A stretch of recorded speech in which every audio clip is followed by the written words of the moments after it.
Bueno, mientras tanto recordamos, ¿no? Rio Grande Bible Church es una familia de creyentes comprometidos a llegar a las personas con la realidad que cambia la vida, y esa realidad es ¿quién? Cristo Jesús y solamente la palabra, precisamente lo que estaba cantando Ruth con este canto. Muy bien, ¿ya estás ahí en Hechos? Muy bien, vamos a inclinar el rostro y vamos a poner nuestro tiempo en manos del Señor. Señor, gracias por este tiempo que nos regalas el día de hoy. Gracias, Señor, por ser tan bueno, y sí, por tu palabra, Señor, porque ¿qué haríamos sin ella?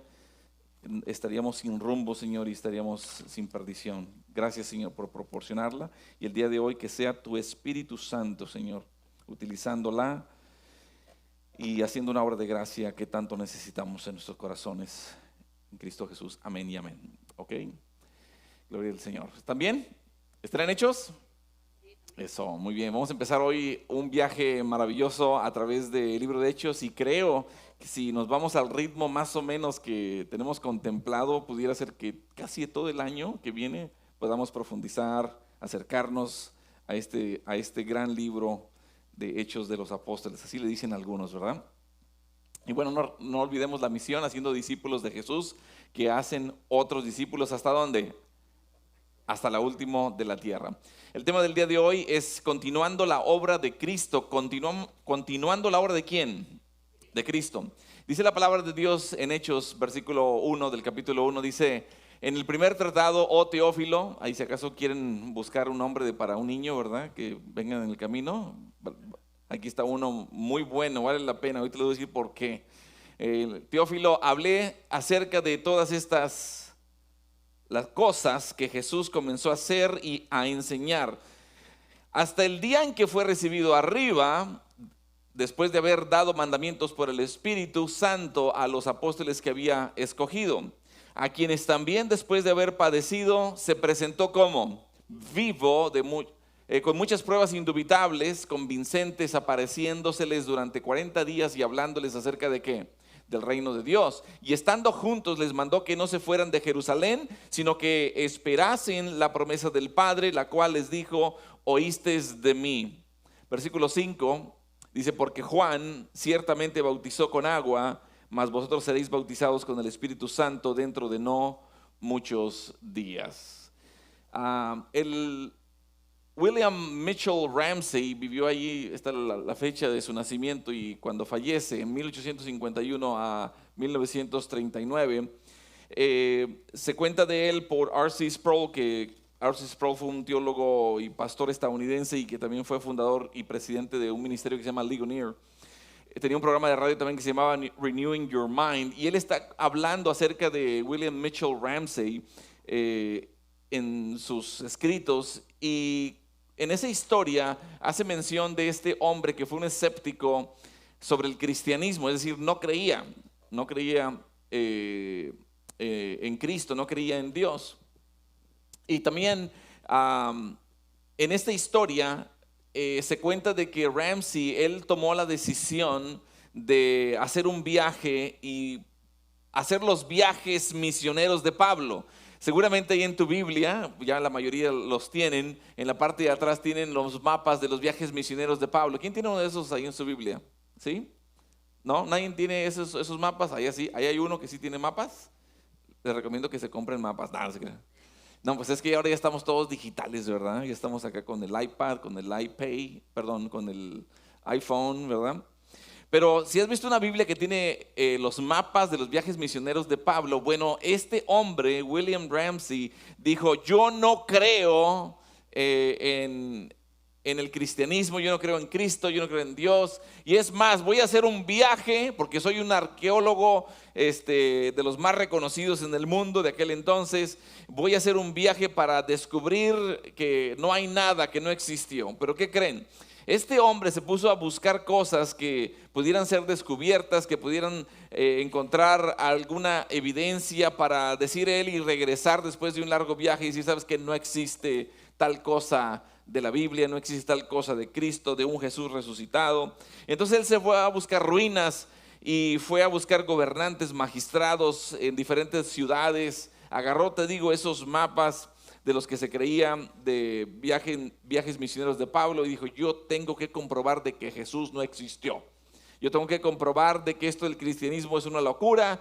¿Y qué creen? Y poco a poco él se sintió tan abrumado ante toda la evidencia que iba descubriendo. Era casi como si él agarrara una pala, como un buen arqueólogo, y empezara a voltear piedras, arena y todo, y se vio tan abrumado de tanta evidencia que llegó un momento que el libro de Hechos para él ya era algo tan cierto y tan real que eventualmente vino a los pies de Cristo. Se convirtió al cristianismo, se convirtió en un creyente. Cada vez que encontraba evidencia, exactamente todo apuntaba a lo que Lucas había escrito o descrito en Hechos. ¿En dónde? En el libro de Hechos. Vamos a encontrar el día de hoy, Dios mediante, con la ayuda de su Espíritu Santo, una verdad bíblica. Y la verdad bíblica para el día de hoy es de que Dios quiere que los creyentes de la era de la gracia entendamos que desde el momento en que Jesús ascendió al cielo, para que su pueblo logre cualquier cosa, fíjate bien, para que su pueblo logre cualquier cosa, necesitamos la presencia y necesitamos el poder de ¿quién? Del Espíritu Santo. Pregunta: ¿por qué querría Dios que supiéramos los hechos históricos? ¿Por qué querría Dios que supiéramos estos hechos históricos y reales de lo que hicieron apóstoles después de que Cristo ascendió? ¿Para qué se tomó el lujo de detalle Lucas para hacer toda esta investigación? Porque para hacer algo y escribir algo inspirado por el Espíritu Santo, como tanto el Evangelio de Lucas y como el libro de Hechos, se requería bastante investigación, colectar mucha información, evidencia, estar físicamente en ciertos lugares, porque hoy lo hacemos muy diferente. Hoy te metes a Google, hoy te metes al internet, vas a librerías, a bibliotecas, consigues lo que necesitas para poder hacer una investigación. De hecho, lo hacen nuestros hijos o aquellos que llegamos a ir a la escuela, si acaso estudiamos. A algunos nos gustaba la especialidad del recreo, ¿verdad? ¿Mande? La salida es la que más nos gustaba. Sacamos 10 en la salida y en el recreo. Pero para hacerlo tenemos que hacer mucha indagación y mucha investigación, ¿no? ¿Por qué Dios se tomaría todas las molestias para darnos el libro de Hechos? Y hay varias razones que vamos a ver el día de hoy. Dios quiere que sepamos las diferentes formas en las que Él obra en diferentes tiempos. Él quiere que sepamos cómo funcionan las cosas cuando su Hijo está en el cielo y cuando su Espíritu Santo está obrando aquí en la tierra a través de nosotros. El Señor quiere que sepamos y el Señor quiere que conozcamos la historia de cómo surgieron y cómo se fundaron las iglesias, la iglesia primitiva. Y no te pierdas este punto, porque nuestra fe, hermanos, no se basa en sentimientos personales, sino en hechos históricos. Y también otra razón por la que tenía también el Señor esta inspiración para escribir y redactar Hechos, era también porque necesitábamos darnos cuenta de nuestra participación, de nuestro involucramiento en la iglesia, ¿sí? Y esta está verdaderamente ligada a Él y está ligada también a los apóstoles. Entonces Dios quiere que conozcamos la verdad apropiada de la era de gracia, de la era de la iglesia, y nos va a dar un sentido, yo creo que de valor eterno también, nuestra participación, nuestra colaboración y nuestro involucramiento en la iglesia. Nos va a ayudar en convertirnos inclusive en testigos más eficientes y testigos más efectivos por el poder del Espíritu Santo. Cuando empieza el libro de Hechos, esta era la verdad, ¿no? La verdad bíblica, ¿no? De que Dios quiere que nosotros, los creyentes en la era de gracia, entendamos que desde el momento ese que parte Jesús y va al cielo, cualquier cosa que nosotros, los hijos de Dios, los discípulos de Jesús, hagamos aquí en la tierra, no va a ser posible sin el poder del Espíritu Santo. Así que estas son 4 observaciones que Dios mediante vamos a ver el día de hoy. Este es nuestro GPS. Estos 4 puntos el día de hoy, estas 4 observaciones. Entonces, si vamos una por una, la primera dice que Lucas menciona su primera carta, su primer libro, su relato, tratado, composición, una redacción que dio a Teófilo para que pueda presentar entonces su segunda, ¿no? Fíjate lo que dice el versículo 1, dice: en el primer tratado, oh Teófilo, hablé acerca de todas las cosas que Jesús, ¿que quién? Que Jesús comenzó a hacer y a enseñar. Yo te recomiendo que subrayes las 2 palabras al final que dice hacer y a enseñar. Ahorita vamos a desarrollar un poquito acerca de eso. Pero Hechos viene siendo esta segunda historia inspiradora, escrita por Lucas, se abre o inicia de una manera muy singular, porque al comienzo de este libro Lucas de alguna manera le da a Teófilo información sobre por qué se está tomando ese tiempo para escribirle, y este documento lo vamos a decir masivo, porque tiene mucho detalle, muchos lugares, mucha información, mucho movimiento del Señor en este libro de Hechos. Entonces, las primeras palabras del texto nos recuerdan inmediatamente la primera composición, que era de Lucas. En Lucas 1, pues si tú lees ahí al principio cómo escribe a Teófilo, también dice de la siguiente manera el versículo 3 y 4, dice, bueno, si vas allá a Lucas y vas al capítulo 1, déjame te leo del 1 en adelante, dice, empieza el Evangelio de Lucas diciendo, puesto que ya muchos han tratado de poner en orden la historia de las cosas que entre nosotros han sido ciertísimas, dice, tal como nos lo enseñaron los que desde el principio lo vieron con sus ojos y fueron ministros de la palabra. Ahora sí checa el versículo 3, dice, me ha parecido también a mí, después de haber ¿qué? Investigado con diligencia todas las cosas desde su origen, escribírtelas por orden, oh excelentísimo Teófilo. Y el versículo 4 dice, para que conozcas bien la verdad. Esa es la intención. En virtud del hecho de que Lucas presenta Hechos de esta manera, inmediatamente yo creo que podemos pensar en términos de que Hechos es como el sequel, como a las películas, ¿no? Que de repente parte 1, parte 2. Hay ciertas películas que ya están en la parte 9, ¿verdad? No, ya se pasaron de raya. Pero ese es el sequel, la continuación cuidadosa de Lucas ahora en Hechos. Entonces, así como el Evangelio de Lucas rastrea de una manera cuidadosa la obra de Dios a través de las palabras y las obras de Cristo, mientras que Él estuvo aquí en la tierra, ahora el libro de Hechos rastrea cuidadosamente la obra de Dios a través del Espíritu Santo con respecto a Jesucristo, pero ahora que Cristo no está aquí en la tierra. ¿Capich? Yo creo que tal vez a Hechos le pudiéramos llamar de otra manera, inclusive los hechos de Jesucristo resucitado a través de su iglesia investida por el poder del Espíritu Santo para el cumplimiento o los propósitos del Padre Redentor. Algunos le llaman los hechos de los apóstoles, otros le dicen hechos del Espíritu Santo.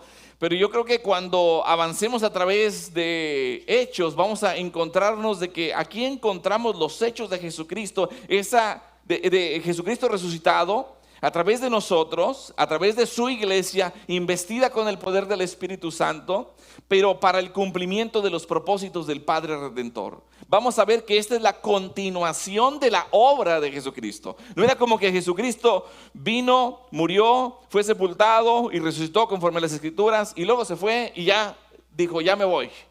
No, ahora nos deja a nosotros, a la iglesia investida con el poder del Espíritu Santo, para cumplir esos propósitos divinos para la humanidad del Padre Redentor. Entonces, yo cuando te pones a analizar el libro de Hechos, vas a encontrar que es como un monumental esfuerzo para poder escribir Lucas y Hechos. Es bastante.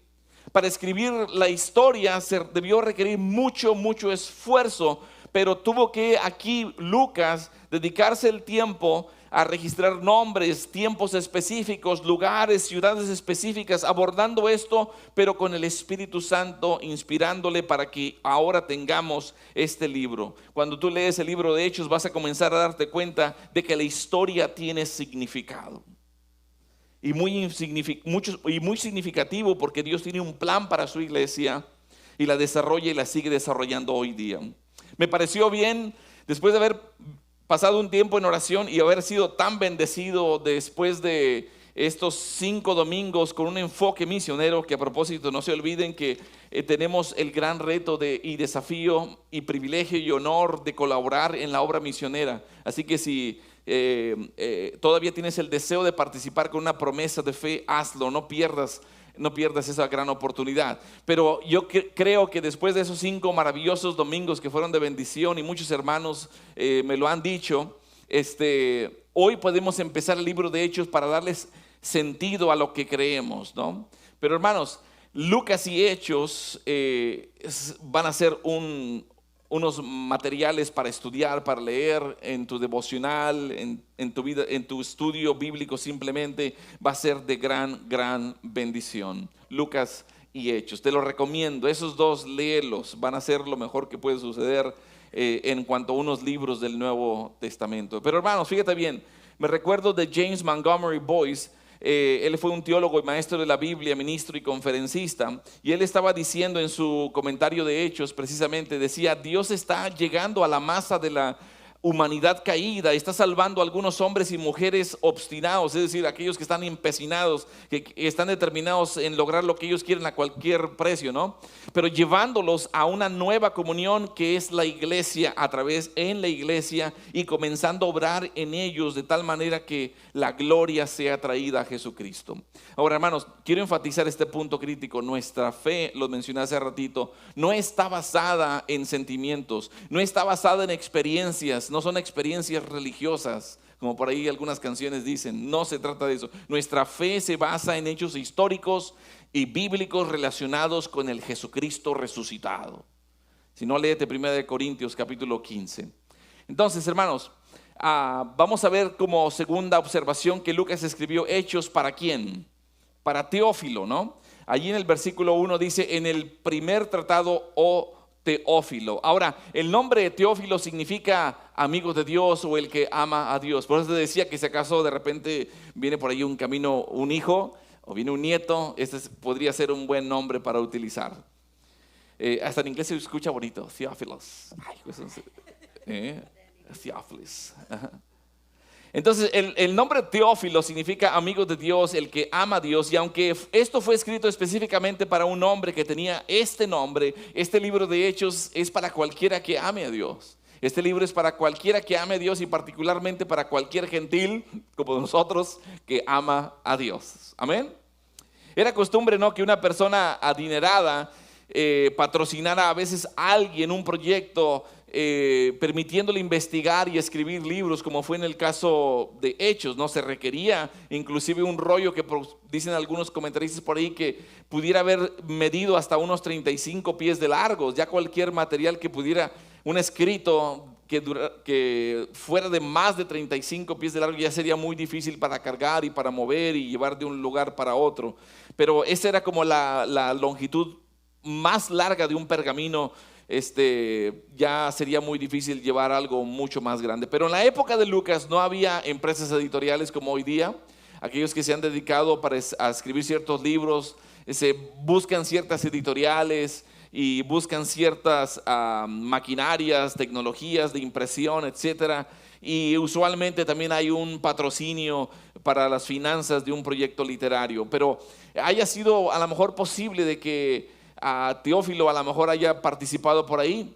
Tal vez Lucas en algún momento pudo haber sido el médico de Teófilo. Aquellos que les gusta ir al doctor, ¿verdad? Pues les gusta ir a visitar a sus doctores, ¿verdad? Porque quieren checar que estén bien de salud. A lo mejor puede ser que haya sido Teófilo paciente de él, y entonces a lo mejor le encargó simplemente: te encargo, ¿verdad?, que vayas a recaudar a lo mejor hechos históricos relacionados con Jesucristo. Puede ser, no sé. Puede ser. Pero, hermanos, en Hechos 1:1 dice: en el primer tratado, Teófilo, hablé acerca de todas las cosas que Jesús comenzó a hacer. ¿Y a qué? Y a enseñar. Ahora, yo quiero que observes aquí algo. Dice: en el primer tratado, oh Teófilo. No sé si te diste cuenta que en Lucas 1, cuando leí hace ratito, dice de una manera muy diferente. Al final dice: oh excelentísimo Teófilo. ¿Notas la diferencia en cómo se refirió a Teófilo en Lucas y cómo se refiere a Teófilo acá en Hechos? Hay una diferencia en la forma en que Lucas identifica a Teófilo, y la diferencia es la eliminación de las palabras prefijadas excelentísimo, como dice la Reina Valera, la Biblia de las Américas, la versión internacional. La traducción viviente dice honorable, y en inglés dice most excellent Theophilus, ¿sí? Entonces, esa es la gran diferencia que hay en cómo se refiere a Teófilo en esto. Y es interesante porque esa palabra excelentísimo en el mundo romano era algún tipo de puesto de responsabilidad, título o algo así por el estilo. No se refieren tanto al carácter de uno, sino a la posición de liderazgo de uno. Si tú ves más adelante en Hechos 23, en Hechos 24, 26, hay referencias, por ejemplo, al excelentísimo gobernador Félix, oh excelentísimo Félix, y también no estoy loco, excelentísimo Festo, allá en Mateo 26, 25. Entonces, cuando se elimina aquí en Hechos, esa referencia de excelentísimo Teófilo en Hechos 1:1, parecería como que algo cambió. Hay algo diferente entre el Evangelio de Lucas, algo cambió, algo sucedió cuando empieza a redactar ahora el libro de Hechos. Tal vez Teófilo se haya convertido en creyente, o si acaso ya era creyente, a lo mejor se convirtió en un creyente que era aún más estable, que era un creyente maduro. Es posible que Teófilo se haya convertido al cristianismo y como resultado Roma lo haya apartado del liderazgo, por lo cual ya no estaba en esa posición de liderazgo para que le dijeran excelentísimo. A lo mejor la otra opción es de que Teófilo se haya convertido al cristianismo y ya no quería que los demás cristianos se refirieran a él o se dirigieran a él como excelentísimo. Se vio a sí mismo Teófilo como los demás. Soy igual que tú, mi hermano. No me tienes que decir excelentísimo Teófilo. No necesito que me hables de esa manera. No necesito. Fíjate, cuando hay madurez, las cosas pueden cambiar para un creyente, ¿no? Teófilo era un creyente, ahora serio, interesado en la verdad pura, la pura verdad, como decimos. Y si esta conclusión fuese correcta, entonces lo que estamos observando aquí es que lo que llevó a este hombre a la fe fue una investigación que realizó Lucas, una indagación y una presentación cuidadosa y muy sistemática de la palabra de Dios escrita.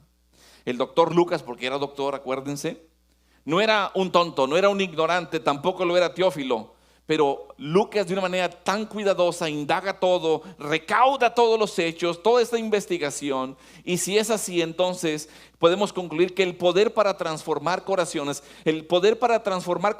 y mentes proviene ¿de quién? De Dios, a través de un análisis cuidadoso de la palabra escrita que se indaga, que se estudia, que se investiga, que se comunica y que se comparte con precisión. Esto es súper importante. No podemos agarrar versículos nomás así de aquí y de allá para formar una idea y un concepto que yo tengo en mi mente. No, hermanos, cualquier versículo que tú tomes, y de hecho se publican muchos versículos en las redes sociales, checa bien el contexto. O sea, no te vayas por las tortas, no te vayas para el monte, no te vayas por el rumbo equivocado, porque suena bonito, no quiere decir que está dentro de su contexto. Tiene todo que hacerse con una presentación bien investigada, bien comunicada a fondo y con mucha precisión. Amén. Yo creo que la tercera observación va a estar interesante también, porque ahora tanto el primer escrito como el segundo escrito de Lucas se enfocan en ¿quién? En Jesús. Fíjate bien lo que dice en el primer tratado. Teófilo, hablé acerca de todas las cosas que ¿quién? Que Jesús comenzó a hacer y a ¿qué? Y a enseñar hasta el día que fue recibido arriba. Hermanos, aquí en el griego, cuando se refiere al sustantivo Jesús, incluye un artículo, el Jesús. El Jesús. Entonces, Lucas lo que quiere que sepamos es que todo lo que Jesús hizo y todo lo que Jesús enseñó. En el caso del primer escrito de Lucas, el Evangelio de Lucas, Lucas ahí investigó, escribió. Fíjate qué interesante. Jesús hizo y enseñó. Lucas, ¿qué hizo? Investigó y escribió. Jesús hizo, Jesús enseñó. ¿Y qué es lo que hizo Lucas? Investigó y escribió.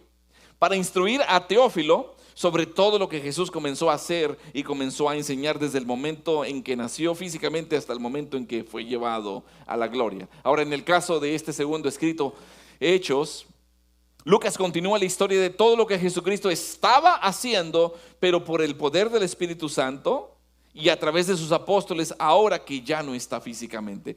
Todo lo que hacía Jesús hasta el momento en que fue llevado a su gloria, y ahora todo lo que continuaba haciendo ahora que ya no estaba físicamente. Ahora, al ponerle nombre Jesús y que no diga otro nombre, lo que está enfatizando aquí Lucas es: Él es el Salvador, Jesús. Este es un libro especial para nosotros que estamos en la era de gracia. Pero quiero que observes la estrecha conexión que hay aquí entre lo que Jesús estaba haciendo y lo que estaba enseñando. Lo que estaba haciendo y lo que estaba enseñando. Hermanos, la mayoría de las personas están encaprichadas con milagros. Y te voy a decir una cosa, cuando hay noche de milagros, todo mundo abarrota arenas. Cuando hay reuniones para milagros, como allá afuera hay movimientos que se dedican a eso, eso llena, porque lo que quiere la gente es resolver algo y están dispuestos a hacer lo que sea. Y por eso es que se llenan a veces estadios o arenas, porque están ofreciendo ese tipo de milagros, los milagreros. Hermanos, la mayoría de las personas están encaprichadas en milagros. Y no quiero decir, aclaro, no es que Dios no pueda hacer milagros hoy, claro que sí, y hemos visto al Señor hacer milagros, pero me refiero a esos milagreros, a eso es lo que me estoy refiriendo. Jesús realizó los milagros como credenciales cuando los hizo, cuando Él estaba predicando, como credenciales divinas para su poderosa predicación. Pero nota esto, Cristo hizo cosas para poder enseñar cosas. Aquí hay un principio bien interesante. A veces tendremos tú y yo que hacer cosas para poder enseñar cosas. La predicación y la enseñanza poderosa e impactante a menudo se derivan precisamente de hacer cosas. Hermanos, lo que es tan asombroso aquí es que la obra de Dios con respecto a Jesucristo continúa usando humanos, pecadores, a ti y a mí, a los redimidos. Continúa el Señor usando a pecadores que están empoderados, pero ahora por el Espíritu Santo. Esta obra de veras que está verdaderamente conectada con la misma obra en la que Cristo estuvo involucrado cuando estuvo aquí en la tierra. Hermanos, Dios clasifica lo que está sucediendo ahora a través de su pueblo por el poder del Espíritu Santo. En varias ocasiones en las últimas semanas yo he platicado con algunos hermanos y también con mi esposa y le he mencionado de que lo que sucede en Río Grande Bible Church o en cualquier otra iglesia del Señor no debe ser mecánico, debe ser un fluir del poder del Espíritu Santo cuando nosotros hemos muerto a nuestras pasiones y deseos de nuestra carne, cuando nosotros hemos crucificado nosotros mismos al mundo y el mundo crucificado a nosotros. Cuando nosotros permitimos que el Espíritu Santo sea el que nos guíe, el que nos enseñe, el que nos gobierne y el que nos va dirigiendo en cumplir la voluntad del Señor. Pero mientras nosotros tengamos el Espíritu Santo guardado allá en un closet o lo tengamos allá en la esquina mientras estamos tratando de estrategizar aún cosas de la iglesia, así no va a funcionar, porque nunca va a ser en el poder del Espíritu Santo. Hermanos, a veces yo escucho a algunos que dicen, ¿sabes qué? Estoy descalificado porque he cometido tal o cual barbaridad o tal o cual pecado. ¿Estás descalificado o simplemente no está gobernando el Espíritu Santo tu vida? ¿Cuál de las dos es? Claro, puede ser que pequemos, vamos a pecar, pero el asunto es que nosotros nos arrepintamos y nos apartemos del pecado y que dejamos que sea el Espíritu Santo el que gobierne nuestra vida. Si no gobierna el Espíritu Santo nuestra vida, adiós. Jamás el Señor va a poder utilizarnos para su obra mientras que no seamos gobernados por el Espíritu Santo. Es más, no se trata qué tanto tengo del Espíritu Santo, sino qué tanto el Espíritu Santo tiene de mí. ¿Capich? ¿Qué tanto tiene el Espíritu Santo de mí? Estamos involucrados tú y yo en algo grande y algo maravilloso. Estamos tú y yo involucrados en algo tan especial y sobrenatural para continuar la obra de Cristo ahora que Él ya ascendió. Vamos a la cuarta observación, y es que Lucas desarrolla el tema de la obra del Espíritu Santo con respecto a Jesucristo y los apóstoles. Fíjate, el versículo 2 dice: hasta el día en que fue recibido arriba, después de haber dado ¿qué? Mandamientos por el Espíritu Santo a los apóstoles que había escogido. Y el 3 dice: a quienes también, después de haber padecido, se presentó como vivo. Se presentó vivo, y dice con muchas pruebas indubitables. La Biblia de las Américas dice pruebas convincentes. Demostró con muchas pruebas convincentes, dice la traducción viviente. Indubitables, apareciéndoseles durante 40 días. ¿Cuántos días? 40. Y hablándoles acerca del reino de Dios. Dice el versículo 4, y estando juntos les mandó que no se fueran de Jerusalén, sino que esperasen la promesa del Padre, la cual les dijo, oísteis de mí. Y el 5, porque Juan ciertamente bautizó con agua, mas vosotros seréis bautizados ¿con qué? Con el Espíritu Santo dentro de no muchos días. Ahora, vamos a ver yo creo que 6 hechos y terminamos. La predicación de hoy es corta, 2 horas. Sí. Vamos a ver 6 hechos, y el primer hecho es de que Jesucristo da órdenes a los apóstoles por el Espíritu Santo, escogió apóstoles, vemos que se presentó específicamente vivo por 40 días, enseñó cosas relacionadas del reino y que les ordenó que no se salieran de Jerusalén y les ordenó que esperaran a la promesa de Dios para ellos. Así que vamos a ver el primer hecho, y el primer hecho es que Jesucristo dio órdenes a los apóstoles por el Espíritu Santo. Dice, después de haber dado mandamientos por el Espíritu Santo, el versículo 2. Ahora, las órdenes o los mandamientos que son específicos y que probablemente se refiere Lucas aquí, los podemos encontrar tal vez ahí en Lucas 24, 45 al 49. Fíjate lo que dice el versículo 45 de Lucas 24. Dice, entonces, les abrió el entendimiento. ¿Para qué? Para que comprendiesen las escrituras. Y les dijo, así está escrito y así fue necesario que el Cristo que padeciese y resucitase de los muertos al tercer día. ¿No te acuerdas de que los discípulos, cuando Jesús es capturado, es llevado a la cruz, para ellos fue un desánimo? De como que, oye, dejé 3 años de mi vida, abandoné mi familia, abandoné mis proyectos para seguir a Jesús, y ahora lo arrestan y lo llevan y lo golpean, lo torturan, lo crucifican. Están humillando al que yo decidí de seguir como mi maestro. Y aquí dice que les ayudó a comprender las escrituras y de que fue necesario que padeciese y que resucitase de los muertos. Y de hecho Jesús varias veces les venía diciendo, voy a sufrir, voy a padecer mucho. Pero se les olvidó que Jesús les decía, pero voy a resucitar. Se les olvidaba la pieza más importante de todas.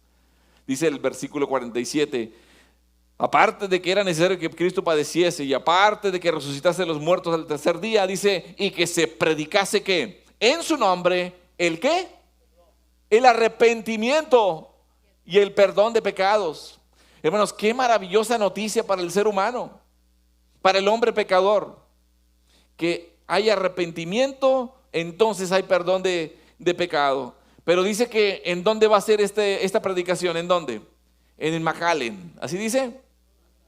En Reynosa. ¿Dónde?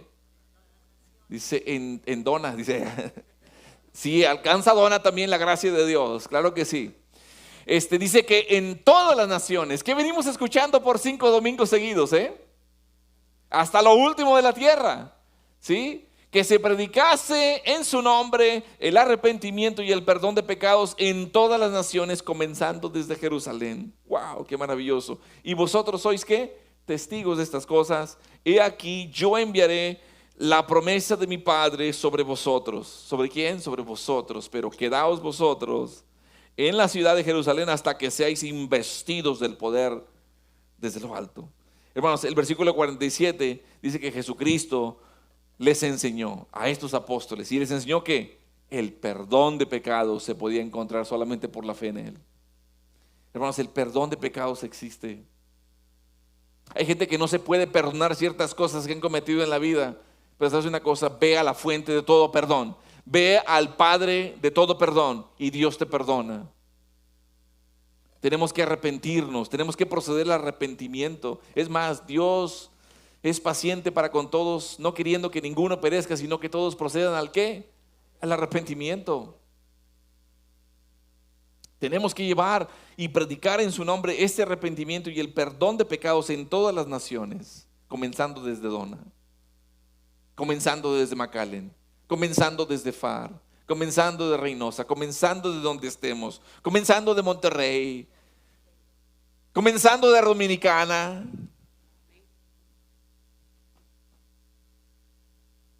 Qué maravilloso es trabajar ahora tú y yo, continuando la obra de Cristo Jesús. Pero debían comenzar en Jerusalén. Debían de llevar este mensaje a todo el mundo. Ya más adelante aprenderemos cómo hubo persecución por desobedientes. Hermanos, tú y yo no podemos estar en desobediencia, porque si estamos en desobediencia va a haber persecución. Nos va a llover sobre mojado. Hermanos, es crítico y es fundamental para que lo veamos. El hecho de que Jesús haya ascendido al cielo no significa que haya perdido el Señor su preocupación por ti y por mí. El hecho de que Jesús está en el cielo no significa que seamos nosotros potencialmente menos poderosos. No, nos ha dado el Espíritu Santo. El mismo que levantó a Cristo de los muertos, como dice en Romanos 8, es el que mora en ti y en mí, si has rendido tu vida a Cristo Jesús. Tenemos responsabilidades, es lo que tenemos. Debemos llevar a cabo esas responsabilidades mediante un poder sobrenatural que viene de lo alto y que viene a través del Espíritu Santo. Sin Él no lo podemos hacer. Hermano, el hecho de que Jesús haya ascendido al cielo no significa tampoco que disminuya nuestras responsabilidades. El hecho de que Jesús se haya ido no significa que las responsabilidades tuyas y mías hayan reducido. Él nos ha dado sus órdenes en las Escrituras, por eso las estudiamos, pero también nos ha dado el poder del Espíritu Santo, es decir, nos ha dado la capacidad para comprender su palabra, nos ha dado la capacidad para vivirlas y nos ha dado la capacidad también para obedecerla. El primer hecho entonces era que Jesucristo dio órdenes a los apóstoles por el Espíritu Santo, pero la segunda es que Jesucristo personal y específicamente escogió a los apóstoles. ¿Qué hizo? Los escogió. Dice el versículo 2, dice, hasta el día que fue recibido arriba, después de haber dado mandamientos por el Espíritu Santo a los apóstoles que había, ¿qué? Escogido. Me brinqué, ¿verdad? Ahí está, me regreso al 2. Ahora, no se puede objetar aquí la doctrina de la elección porque Lucas la creyó, la enseñó a Teófilo aquí mismo. Ahora, es interesante, ¿no? Porque Lucas mismo no fuera apóstol, pero ciertamente reconoció la elección, la doctrina de la elección involucrada y eventualmente se convirtió en uno de ellos. Ahora, fíjate bien, Lucas no es celoso, Lucas no es envidioso, simplemente revela el hecho de que estos apóstoles fueron escogidos por Jesucristo. Estos apóstoles no se autoproclamaron. Es más, no fueron designados por un comité. Es triste que en ciertas iglesias hoy día, de repente lo que están haciendo ciertos comités de contratación de pastores, a veces lo que están buscando son sus títulos y capacidades y todo esto, en lugar de ver qué tanto poder del Espíritu Santo tiene ese hombre para poder ser nuestro pastor. ¿Me entiendes? Qué triste es que hoy día es más como una contratación empresarial para poner a alguien como pastor, que mejor buscar qué tanto el Señor usa a ese tal hombre, varón de Dios. Aquí estos apóstoles fueron escogidos por Jesucristo. No los escogió un comité, no los escogió un concilio, no los escogió una iglesia, fueron escogidos, elegidos personalmente por Jesucristo. Y sabes lo maravilloso aquí, hermano, es de que tú también has sido elegido, tú también has sido elegida para salvación. Y eso es maravilloso. No somos elegidos para ser apóstoles, no, aunque algunos hoy día se autoproclaman apóstoles, ¿verdad? Pero no. Hemos sido elegidos para continuar la obra de Jesucristo.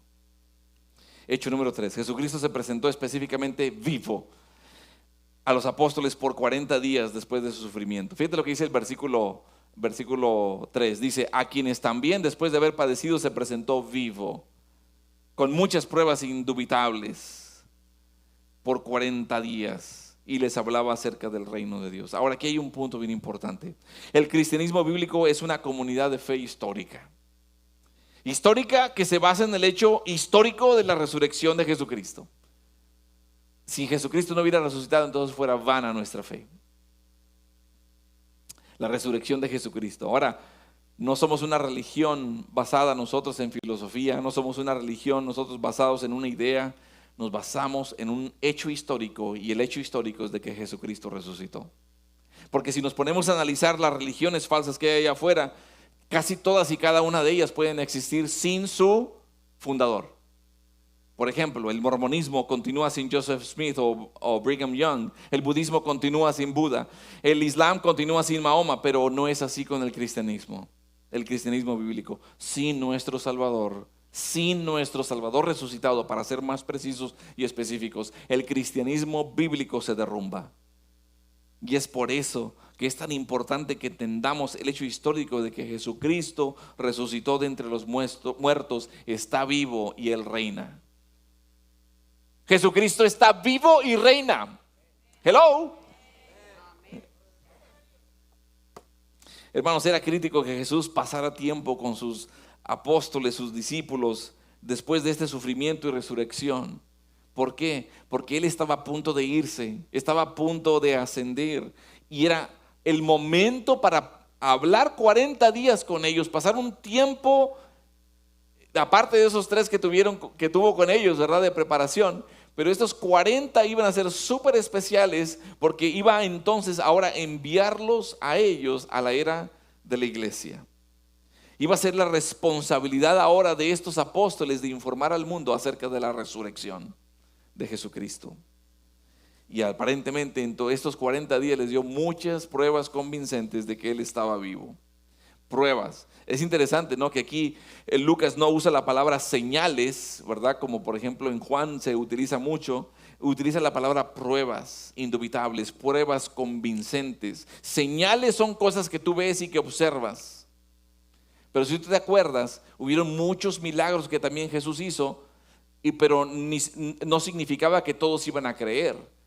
Muchos vieron señales y no creyeron. Pero aquí lo que está presentando son pruebas convincentes, indubitables, señales decisivas, seguras de que mediante estas pruebas, comprobaciones y evidencias iban a ser positivas acerca de Jesucristo resucitado. El doctor S. Lewis Johnson dice que eso es interesante porque vienen precisamente este uso de palabras directamente de un doctor, de Lucas. Y los que son doctores utilizan términos médicos en un mundo médico, ¿no? La semana pasada me tocó a mí y pues ni modo, me dijeron, ya tienes tal edad, ya te toca. Y pues ni modo, voy a tener que ir, aunque no quiera. Pero ¿sabes qué pasa? Cuando vas con el doctor, pues tú vas y le cuentas lo que sientes, ¿no? Me duele aquí, me duele acá. Está como aquel que llegó, ¿no?, con el doctor. Doctor, mira, me toco aquí y me duele. Me toco acá y me duele. Me toco acá y me duele. Me toco acá y me duele. Me toco acá y me duele. ¿Qué tengo, doctor? Pues tienes el dedo quebrado. Pues tú dices, no importa cómo te toques, estás quebrado, el dedo está quebrado. Hermanos, tú llegas con el doctor y le cuentas tus síntomas, y el doctor trata más o menos, ok, no, pues sí, sabes que traes una gastritis, te voy a dar pantoprazol. Ya les dije, ¿verdad?, qué es lo que sufro yo, ¿verdad? Pero como quiera como el combo número 5 de Whataburger, acuérdense.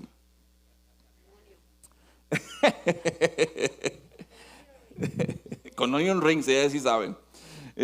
What a size también, ¿verdad? Pero hermanos, si el doctor ve que estos síntomas pudieran indicar otra cosa, ¿qué es lo que hace el doctor? Te manda a hacer ¿qué? Análisis, laboratorios, hay todo tipo de pruebas de sangre, de orina, hay exámenes muy avanzados y muy, ¿verdad? Pero te manda a hacer eso para poder tener una prueba que indubitable, convincente de que sí, realmente hay esto, o para descartar. Y este es un término que aquí utiliza pruebas indubitables Lucas precisamente, para determinar algo, pruebas convincentes, y en este caso era la comprobación de que Jesucristo estaba resucitado. Entonces, lo que esto nos dice, hermanos, es de que Jesús en realidad hizo muchas cosas físicas, mostrando, probando que Él era real, demostrando que verdaderamente y físicamente Él estaba vivo. Entonces Lucas, como el único escritor, entonces aquí revela que las apariciones de prueba convincente después de la resurrección de Cristo duraron 40 días. No iba nomás a presentarse un día, 2 días, 3 días. Se presentó 40 días, pruebas convincentes de que Él era Jesucristo resucitado. Amén. Hermanos, lo que esto nos dice es que hay evidencia que puede ofrecerse cuando se ofrezca, y puedes compartirla. La fe de la iglesia primitiva y la fe de nuestra iglesia se basan en este hecho histórico. Pero ¿sabes qué? Nuestra fe no se basa en nuestros sentimientos, no se basa en lo que siento aquí en el estómago. Hermanos, fueron los tacos que te echaste anoche. No me digas que Dios te habló. Sí, no me digas. Nuestra fe no se basa en sentimientos ni en experiencias, se basa en hechos históricos y evidencias de nuestro Señor y Salvador Cristo Jesús resucitado. Ahí es donde se basa. Amén.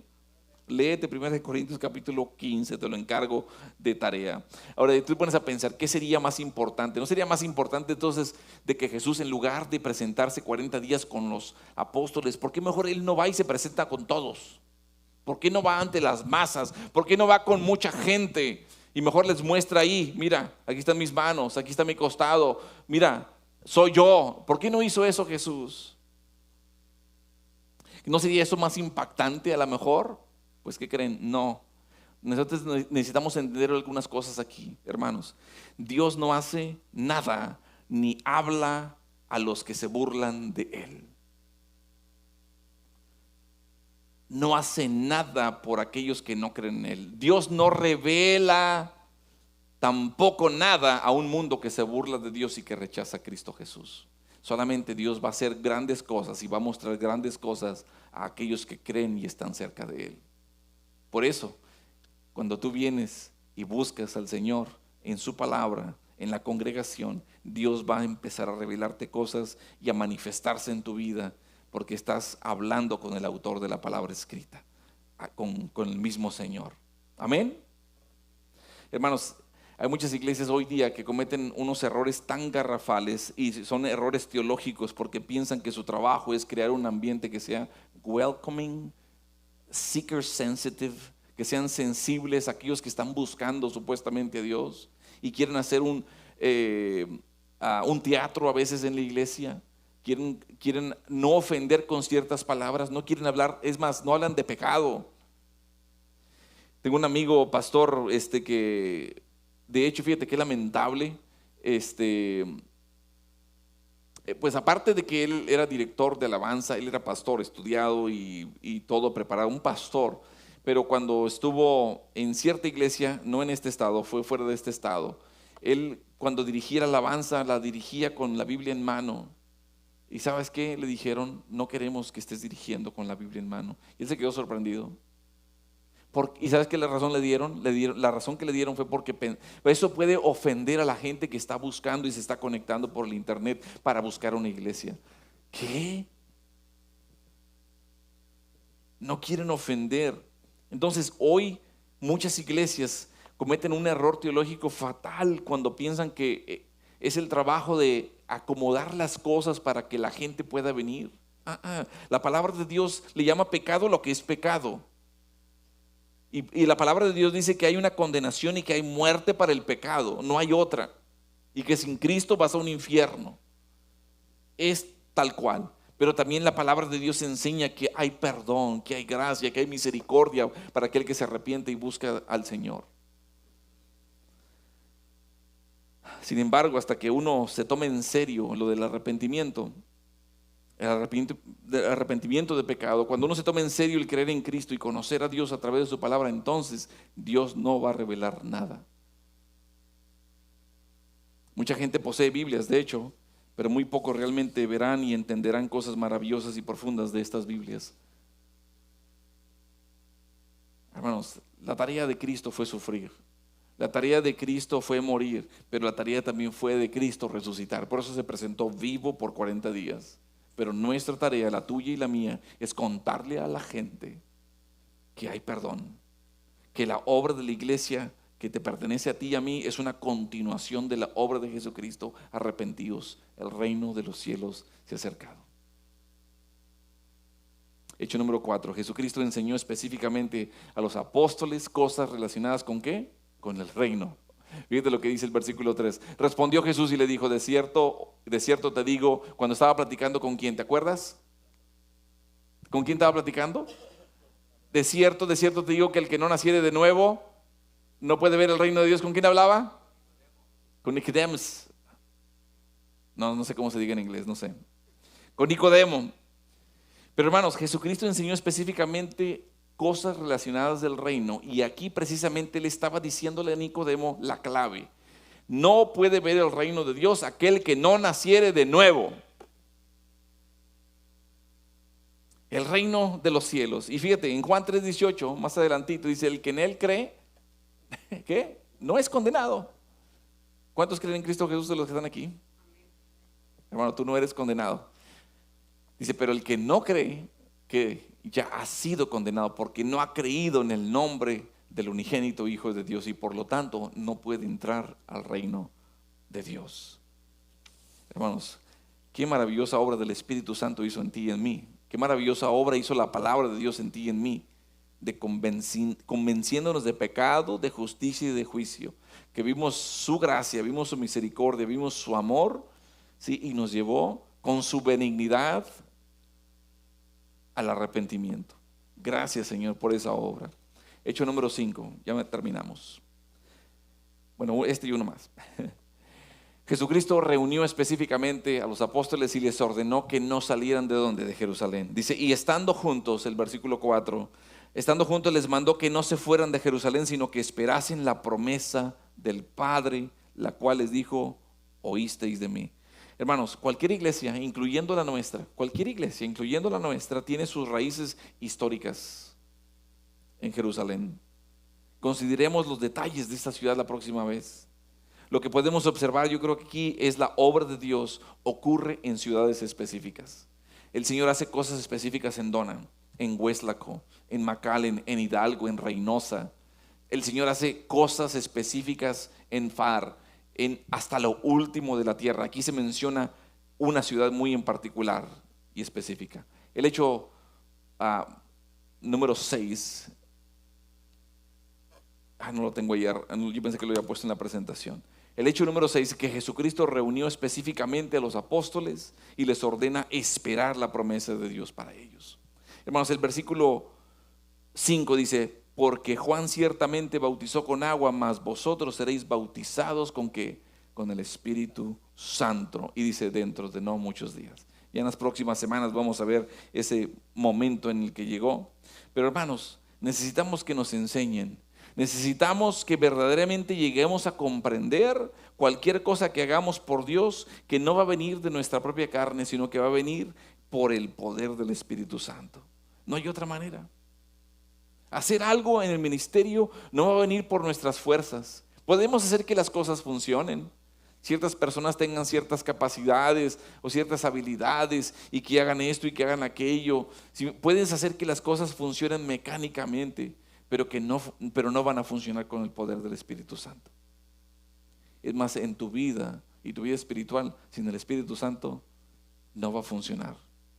Hermanos, la verdadera fuente de poder para cumplir la voluntad de Dios es el Espíritu Santo.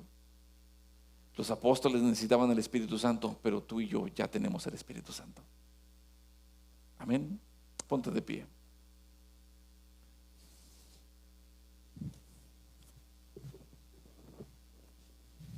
Cierra tus ojos, inclina tu rostro.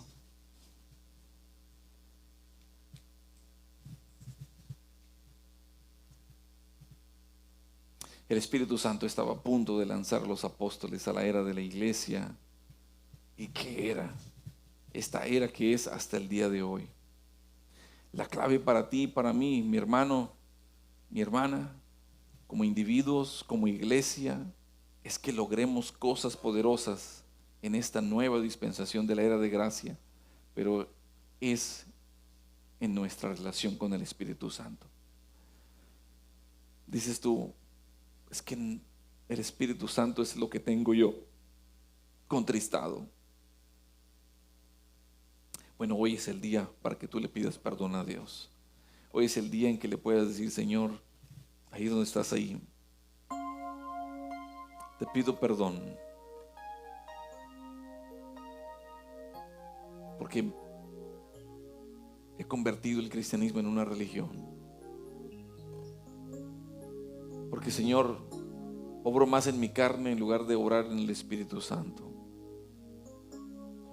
Hago cosas en la iglesia o hago cosas en mi casa o hago y hablo cosas más en mis fuerzas y en mi carne en lugar de hacer las cosas, Señor, en el poder de tu Espíritu Santo. Hoy día te pido perdón, Señor. Me quiero quedar quieto y quiero esperar, Señor, para aprender y ser enviado. Investido con el poder de tu Espíritu Santo, Señor. Yo sé, Padre, que me has rescatado y me has llamado y me has llevado al arrepentimiento, a rendir mi vida a Cristo Jesús. Pero todavía he dejado ciertas áreas de mi vida y de mi corazón, Señor, para poder hacer lo que yo quiero. Y con ciertas cosas que hago, pretendo, Señor, que estoy quedando bien contigo, o que estoy quedando bien con mi esposa, o que estoy quedando bien con mi esposo, o con mis hijos, o con el pastor, o los pastores, o con la iglesia, Señor. Te quiero pedir perdón, Señor, porque he estado jugando a la iglesia y he estado jugando a ser cristiano, Señor. El hecho y la realidad, Señor, el hecho histórico de que Jesucristo resucitó, me vuelve a hablar, Señor, de que Jesús fue a la cruz y que fue inmolado, Señor, por mi rebelión. Fue a la cruz por mi pecado, Señor, por mi desenfreno, por mis malos pensamientos, por mis lascivias, por mis mentiras, por mis contenciones, por mis enojos, por mi ira, Señor. Me amó tanto que se quedó callado, como enmudecido. El Cordero fue a la cruz y era necesario que Él, solamente Él fuera a la cruz, nadie más, ni yo mismo a la cruz, sino Él fuera a la cruz, porque era tan grande mi pecado. Te pido perdón, Señor, por también ser desobediente a continuar la obra de Cristo, y porque he pensado que por el venir a tal o cual reunión, como que ya estoy cumpliéndote y que ahora tú me debes a mí. Te pido perdón, Señor, tú no me debes absolutamente nada. Tú te mereces todo. Tú enviaste lo más preciado, Señor, a tu Hijo para ir a la cruz y poder aplacar, al ver tú, Señor, ese derramamiento de sangre, entonces aplacar la ira, Señor, que estaba sobre mí. Oh, Padre, gracias por el día de hoy, en tu palabra recordarme, Señor, lo tanto que has hecho por mí. Te pido, Señor, que ahora me uses por el tiempo que me des de vida, Señor. Si es un día, si es una semana, si es un mes, un año, Señor, o el tiempo que tú me des, que me halles haciendo tu voluntad, Señor. Señor, sí, que me lleguen a decir, Señor, y que hablen de Rio Grande Bible Church también, Señor, a nosotros, Señor, y el mundo afuera nos diga que somos una plaga, así como lo decían de Pablo, Señor, y lo acusaban, Señor, que sí, pero porque estamos compartiendo de Cristo. Que podamos padecer persecución a causa de la justicia, Señor. Sí, Señor, que nos vituperen y que nos persigan, Señor, y que digan toda clase de mal contra nosotros mintiendo, Señor. Porque puedo entender por las bienaventuranzas, Señor, allá en Mateo 5, Señor, que si no soy perseguido o si no soy vituperado, Señor, entonces algo anda mal. Precisamente la persecución, Señor, es la evidencia de andar conforme a tu voluntad, Señor. Ayúdame, Padre. Si he de estar en un hogar futuro y en tu presencia, Señor, que no sea avergonzado, Señor. Perdóname porque me he avergonzado de ti vez tras vez.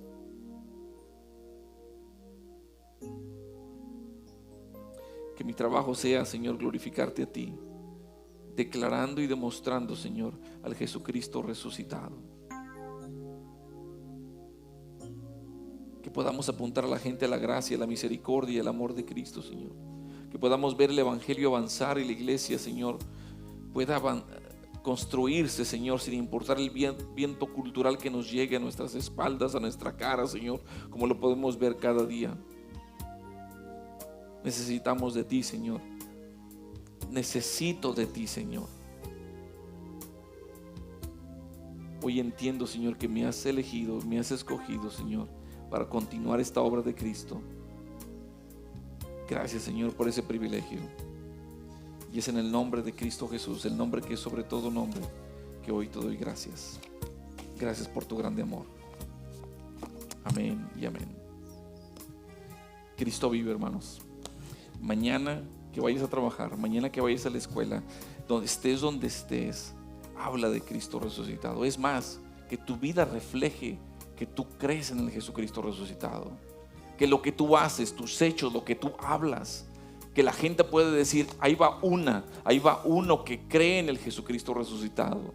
Vas a bendecir a muchos y vas a ser usado poderosamente por el Espíritu Santo.